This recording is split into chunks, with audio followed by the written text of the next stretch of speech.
Hello friends, निर्मित classes में आपका स्वागत है। आज हम पढ़ेंगे इतिहास में सिंधु घाटी सभ्यता और इसमें हम सब वही क्वेश्चंस पढ़ेंगे जो कि आपके एग्ज़ाम में बार बार पूछा जाता है।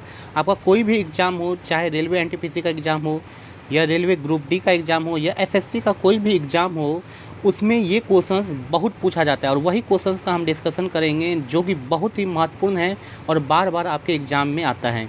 तो चलिए स्टार्ट करते हैं। सिंधु घाटी सभ्यता, अगर आप ये वीडियो देख लेते हैं तो नेक्स्ट कोई भी क्वेश्चंस अगर एग्ज़ाम में आएगा तो डेफिनेटली उसको करके आइएगा। इसके लिए आपको ये वीडियो पूरा देखना होगा। तो चलिए इसके बारे में पढ़ते हैं और आप क्वेश्चंस भी साथ में याद करते चलिएगा।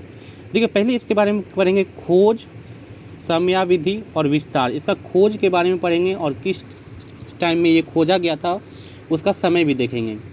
देखिए, याद रखना है कि 20वीं सदी की शुरुआत तक इतिहासकर्ता को यह धारणा थी कि वैदिक सभ्यता भारत की प्राचीनतम सभ्यता है।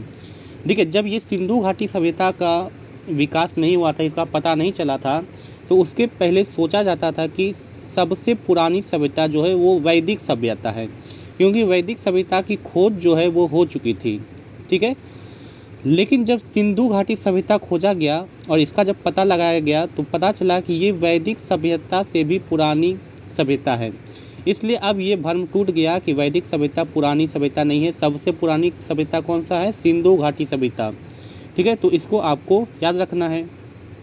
चलिए अब नेक्स्ट देखते हैं कि इस सिंधु घाटी सभ्यता को हड़प्पा सभ्यता और सिंधु घाटी सभ्यता के नाम से जाना जाता है। अब ऐसा क्यों बोला जाता है? हड़प्पा सभ्यता और सिंधु घाटी सभ्यता क्यों बोला जाता है? तो याद रखना है क्योंकि ये जो इसका अवशेष मिला था, ठीक है, सबसे पहले जो अवशेष खोजा गया था ये हड़प्पा नामक स्थान पर खोजा गया था। ठीक है, हड़प्पा नामक स्थान पर सबसे पहला अवशेष खोजा गया, इसलिए इसका नाम पड़ा हड़प्पा सभ्यता। और याद रखना है जितना भी इसमें नगर था, मतलब कि शहर था, वो सिंधु नदी के किनारे बसा था, इसलिए इसे सिंधु घाटी सभ्यता भी बोला गया। ये भी आपको याद रखना है। चलिए नेक्स्ट याद रखना है जो कि बहुत ही महत्वपूर्ण है, आपसे पूछा जाता है कि सिंधु घाटी सभ्यता का विस्तार कब तक है? तो याद रखना है ये 2500 से 1750 ईस्वी पूर्व तक था। ठीक है, इसी अवधि के बीच में ये सिंधु घाटी सभ्यता था, इसके बाद ये ख़त्म हो गया था। चलिए अब क्वेश्चन आता है कि इसका जो खोज है सबसे पहले कब हुआ था और किसने किया था? तो याद रखना है कि इसका सबसे पहले खोज 1921 ईस्वी में हुआ था। और किसने खोजा था सबसे पहले? तो राय बहादुर दयाराम साहनी। ये आपको नाम याद रखना है, बहुत इंपॉर्टेंट है। राय बहादुर दयाराम साहनी ने हड़प्पा नामक स्थान पर इसका अवशेष खोजा था 1921 ईस्वी में। ये आपको याद रखना है। और कभी कभी एग्जाम में पूछ दिया जाता है कि जो सिंधु घाटी सभ्यता है उसका विस्तार कहाँ से कहाँ तक था? तो याद रखना इसका विस्तार पंजाब हो गया, आपका जो सिंध हो गया, बलूचिस्तान हो गया, गुजरात हो गया, राजस्थान, जम्मू कश्मीर और पश्चिम उत्तर जितना प्रदेश है, उत्तर प्रदेश, वहाँ तक इसका विस्तार था। ठीक है, ये आपको याद रखना है। अब चलिए देखते हैं इसका नगर योजना कैसा था, मतलब वहाँ के निवासी जो थे किस तरह रहते थे। तो पहले आपको ये याद रखना है कि ये जो नगर योजना था ये शहरी टाइप का था, एकदम शहर टाइप का, टाउन टाइप के वहाँ पे विस्तार था, वहाँ पे टाउन टाइप का बना हुआ था। ठीक है, एकदम शहर टाइप का, गांव टाइप का नहीं था, ये आपको याद रखना है। ठीक है, तो याद रखना ये वो शहरी टाइप का पूरा नगर था। अब याद रखना है कि इस सभ्यता की महत्वपूर्ण विशेषता नगर योजना थी। नगर मतलब पूरा आपका शहर टाइप का ये बना हुआ था। अब क्वेश्चन आता है कि यहाँ याद रखना है यहाँ का जो मकान था वो पक्की ईंटों का बना था। ठीक है, पक्की ईंटों का बना हुआ था मकान, और साथ ही साथ वहाँ का जो सड़क था एकदम सीधी होती थी। ठीक है, ये सड़क एकदम सीधी जाती थी। नेक्स्ट याद रखना है कि वहीं पे एक नाम था मोहनजोदड़ो, स्थान का नाम है मोहनजोदड़ो। वहाँ पे एक विशाल स्नानागार मिला है। ठीक है, ये स्थान था मोहनजोदड़ो में, विशाल स्नानागार मिला है। यहाँ पे क्या था? यहाँ पे लोग क्या करते थे? स्नान करते थे। ठीक है, नहाते थे यहाँ पे। ठीक है, ये आपको याद रखना है। ये क्वेश्चंस बन जाता है एग्जाम में, पूछा जाता है कि विशाल स्नानागार कहाँ पे मिला था? तो याद रखना कहाँ पे मिला था? मोहनजोदड़ो में मिला था। ये आपको याद रखना है। और बाकी ये आपसे नहीं पूछा जाता है कि इसका कितना विस्तार था, कितना मीटर लंबा था, कितना मीटर चौड़ा था, ये सब नहीं पूछा जाता है। तो ये सबको आपको याद नहीं करना है। जो जो इम्पोर्टेंट है वही हम आपको बताएंगे, जो कि एग्ज़ाम में बार बार पूछा जाता है। चलिए नेक्स्ट है इसका आर्थिक जीवन देखते हैं, मतलब वो सब कैसे रहते थे, किस तरह जीते थे, क्या कमाते थे। तो याद रखना है कि जो सैंदव निवासी थे, सिंधु घाटी के जो निवासी थे, उनका जो मुख्य कार्य था वो था कृषि करना। वो सब कृषि करते थे, ये आपको याद रखना है। क्वेश्चंस भी बनता है कि सिंधु घाटी का मुख्य कार्य क्या था, कृषि करना। अब वो अगर कृषि करते थे तो क्या उगाते थे, तो याद रखना है यहाँ के जो निवासी थे वो गेहूँ, जौ और साथ में याद रखना है चावल, ये तीनों अनाज क्या करते थे, उगाते थे अपने खेतों में। ठीक है, और याद रखना है ये सब अनाज को भंडार करने के लिए उन्होंने एक अन्नागार भी बनाया हुआ था। ये अन्न रखने का जगह है अन्नागार, वो भी बनाया हुआ था।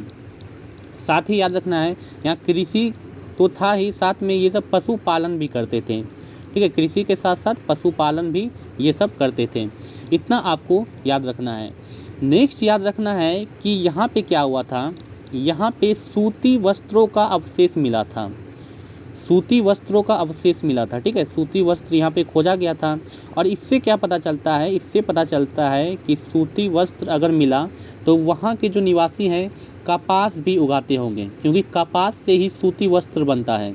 इससे इसलिए पता चला वहाँ के निवासी कपास भी उगाते होंगे। और साथ ही साथ ये भी पता चला कि जो विश्व में सर्वप्रथम कपास की खेती कहाँ की गई थी, तो याद रखना है ये आपका सिंधु घाटी सभ्यता के लोगों ने ही किया था। ये भी आपको याद रखना है, यहाँ के निवासियों ने ही कपास की खेती सर्वप्रथम किया था। ये क्वेश्चन आपसे एग्जाम में पूछा जाता है। चलिए नेक्स्ट देखते हैं कि अब याद रखना है कि एक क्वेश्चन और पूछ दिया जाता है कि ये जो सिंधु घाटी सभ्यता के लोग थे, इनका व्यापार किसके साथ था। तो याद रखना मिस्र के जो लोग थे उनके साथ इनका व्यापार चलता था। क्यों ऐसा पता कैसे चला, तो देखिए इसका पता कैसे चला, क्योंकि यहाँ का जो एक मोहर मिला था, ठीक है, मोहर मिला था और वस्तु सब मिला था, उससे पता चलता है कि यहाँ का जो व्यापार था मिस्र के लोगों के साथ था। ठीक है, चलिए नेक्स्ट देखते हैं। याद रखना है यहाँ के लोग, याद रखना है कि व्यापार किस तरह करते थे, तो यहाँ पे व्यापार वस्तु विनिमय प्रणाली द्वारा किया जाता था। वस्तु विनिमय प्रणाली क्या हुआ कि एक वस्तु के बदले दूसरे वस्तु को लेना। ठीक है, वहाँ पे पहले पैसा वैसा कुछ नहीं चलता था।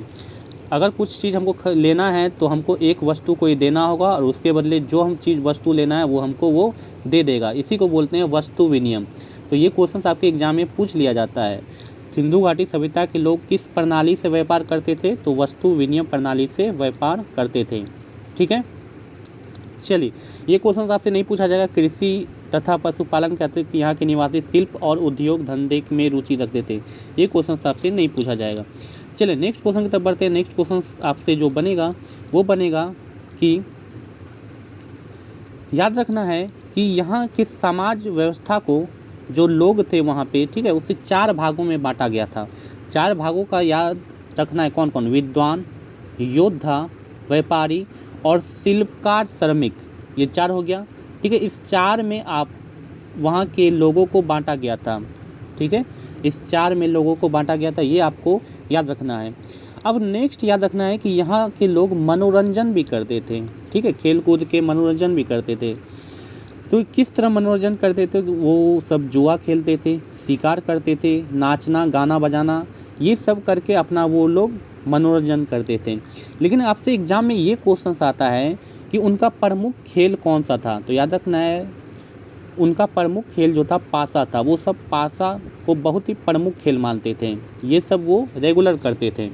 चलिए नेक्स्ट आगे है उनका धार्मिक जीवन कैसा था, इसको देखेंगे। धार्मिक मतलब वो धर्म से किस तरह जुड़े हुए थे। तो याद रखना है कि सिंधु घाटी सभ्यता के लोग जो है मातृ देवी की पूजा करते थे। ये क्वेश्चन आपके एग्जाम में बहुत बार पूछा गया है, रेलवे एनटीपीसी के एग्जाम में। ठीक है, तो इसको याद रखना है कि सिंधु घाटी सभ्यता के लोग किस देवी की पूजा करते थे, तो मातृ देवी की पूजा करते थे। साथ ही साथ ये याद रखना है कि ये लोग अंधविश्वास, ठीक है, अंधविश्वास, जादू टोना पर भी इस पे विश्वास रखते थे। ठीक है। भूत प्रेत, अंधविश्वास, जादू टोना, इन सब पे ये लोग क्या करते थे, विश्वास रखते थे। ये भी क्वेश्चन आपके एग्जाम में बन चुका है।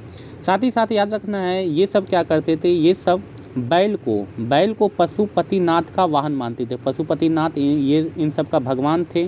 ठीक है। देखिए भगवान कौन कौन थे, पशुपतिनाथ थे, महादेव थे, लिंग थे, योनि, वृक्ष, पशुओं, ये सब पूजा करते थे। लेकिन आपको इम्पोर्टेंट जो याद रखना है वो है मातृ देवी, इनकी पूजा ये ज़्यादा करते थे। ठीक है। जो पशुपति भगवान थे उनका वाहन जो है ये सब बैल को मानते थे। ठीक है। और एक बात और आपको याद रखना है कि इनका एक पवित्र पक्षी था जिनका नाम था फाक्ता। फाक्ता एक पक्षी था, ये इनका पवित्र पक्षी मानते थे। साथ ही साथ नेक्स्ट क्वेश्चन आपको याद रखना है कि स्वास्तिक चिन्ह जो है, ठीक है, स्वास्तिक चिन्ह जो है वो हड़प्पा सभ्यता की ही देन है। ये भी आपको याद रखना है, जो स्वास्तिक चिन्ह हम सब बनाते हैं वो किसकी देन है, हड़प्पा सभ्यता की देन है। यही सब स्वास्तिक चिन्ह का मतलब कि प्रयोग किए थे, बनाया था इन्होंने ही पहला। चलिए नेक्स्ट याद रखना है लेखन कला।